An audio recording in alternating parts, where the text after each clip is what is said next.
This is a review of Leonora Carrington's Tarot, or Leonora Carrington's Major Arcana. She painted 22 Major Arcana and was never discovered until a few years ago, which put a whole different light to all of her previous work.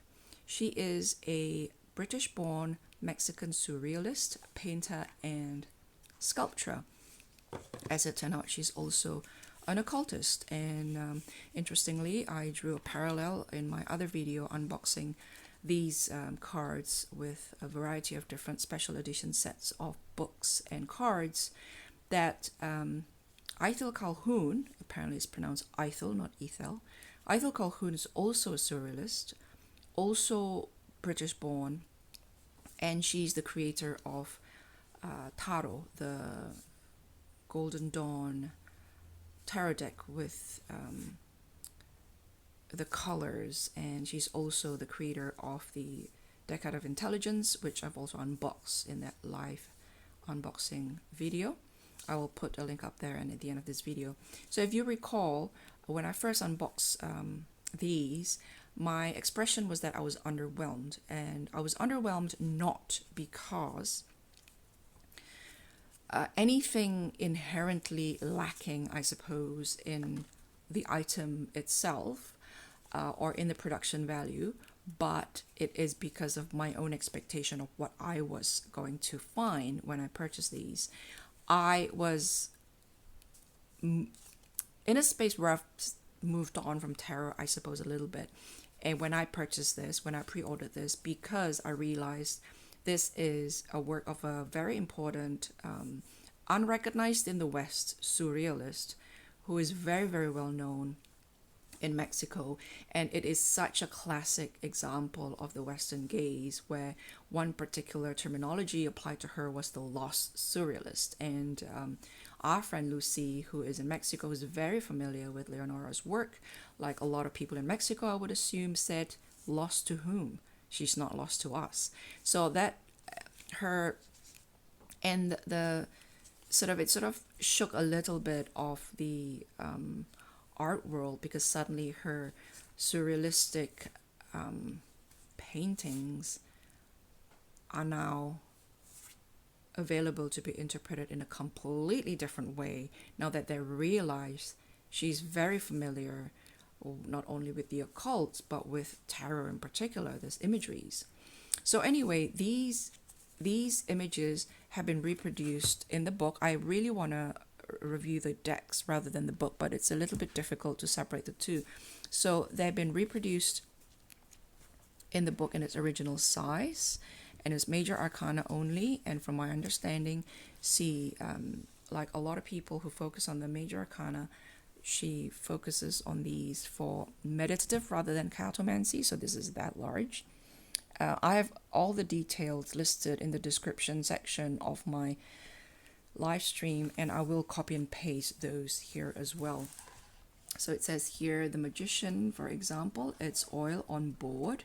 Let me hopefully focus. Only 2 of these are dated, and the rest aren't dated at all. So that's 16 by 14 centimeters. And the 2 that are dated, I believe, are dated 1950s. And this is one of them, 1955, you can see there. I think it was the first 2, I think that the Fool and the Magician. So let's go back to the cards. Now, because I was expecting an art edition, I had sort of moved on from tarot at the time of ordering this, and I wanted it in my mind more as a reproduction of her artwork. So that size and a sort of art paper, so that you could display it or maybe shuffle it a little, table shuffle it and pull one and just put them somewhere to contemplate with. But almost as soon as I shuffle the deck, and you can see even during the live stream, I realized that this is a well-made working deck. The size is comfortable whether you want to shuffle it this way or this way. My hand is quite small, so it's more comfortable for me to shuffle this way. Others, I would imagine, wouldn't find it too difficult to shuffle that way. The cardstock is very sturdy and not too thick, so that they can be comfortably shuffled overhand or Most importantly, if people prefer to shuffle this by riffle shuffling, it can also be done quite nicely. The lamination isn't obnoxiously glossy, but it glides against each other really well. It slides against each other really well, so it's comfortable to shuffle, but it doesn't reflect. It doesn't reflect too much. It's not too glossy, so it's very waxy is what I would consider this. High sheen, but not glossy. And it has this beautiful scent which reminds me of the scent of the Japanese stationery that I used to collect as a little girl back in the 70s and early 80s. And it is apparently a scent by, I can't pronounce that, but by Aisha Shebu Ansel, I hope. Shehu Ansel. I do apologize in advance for mispronunciations. The book is more like a foreword by Rachel Pollack. It's more about tarot in general, rather than the images of Leonora Carrington herself. And again, those information, I have quite a bit of information under my previous live stream of unboxing this deck and a variety of different special edition books which accompany the deck. I will try and copy and paste once more down below. So the book here, I suppose I'll do this here as well. Both are reasonably priced. I think they became out of print, but they are in the process of being reprinted. And there's a detail of each of the art here, all 16 by 14, all oil on board with some metallic leafing, gold and silver.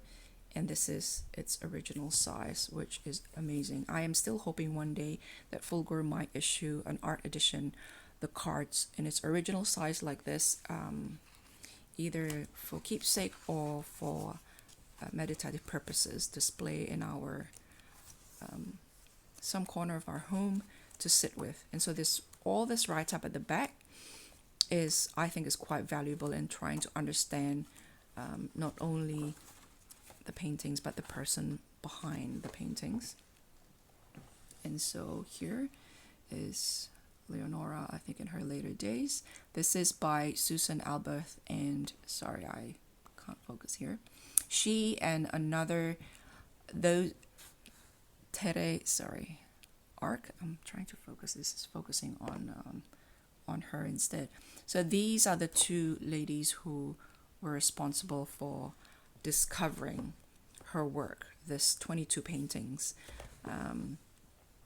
Tere is a curator of a lot of Leonora's previous work, and Susan Aberth is hold on a second, I just want to make sure I'm positioning this book properly without ruining the bottom here. She's an art historian who focuses on particular themes in art history, and one of which is the area that Leonora Carrington is focusing on.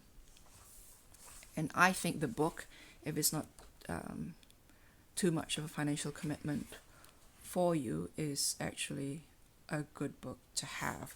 Otherwise, though, as a working deck in itself, for as long as you are familiar with the archetypes, they are very easy to use without the book, because the take on the depictions are quite classical, and excuse me, she has deep knowledge of esoteric occults and alchemy, from what I understand. So the deck itself, the physical deck itself, is very, very well made. It is made as a working deck, and as a working deck, it is very high quality.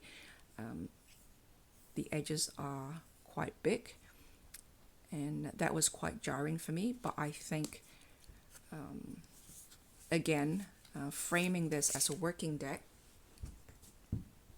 I think any design any other way, it might look. For example, like there is this great space under and above the title cards, which is beautifully set. If you can imagine this any closer, it might be a little squeezed, so the title is freely floating there. And that was a bit jarring because it's quite big, considering everything else in terms of scale. But after a while, I got used to it, and suddenly they sort of dissipated into the background, and my eyes just forget about them. So very quickly after I unbox this, in that live stream that some of you may see, that may have seen, this has become some of my favorite deck to work with because it is very functional. The ease of shuffling, the card shuffles against each other beautifully. The images are historic because of who Leonora Carrington is as an artist, and knowing the story, knowing her backgrounds, knowing if you watch the interview that she had with somebody and her certainty of answering when people ask, where do you get this from? And her answer is so strong and so clear that you don't think too much. If it's there, you just take it. I can't repeat. I will try to link one of those videos below, but she expressed it really well in a very stern, very quick, very specific way. And it just, if you look at these images, knowing her story, having listened to her voice, having listened to the way she expressed herself, the words she chose, having seen all of her other works, sculptures, 3-dimensional and 2-dimensional, and then you go back here, it gives you so much more than just the Hermit. According to the Golden Dawn, it gives you the Hermit according to the Golden Dawn and more. So yeah, that's it. Enjoy. Bye.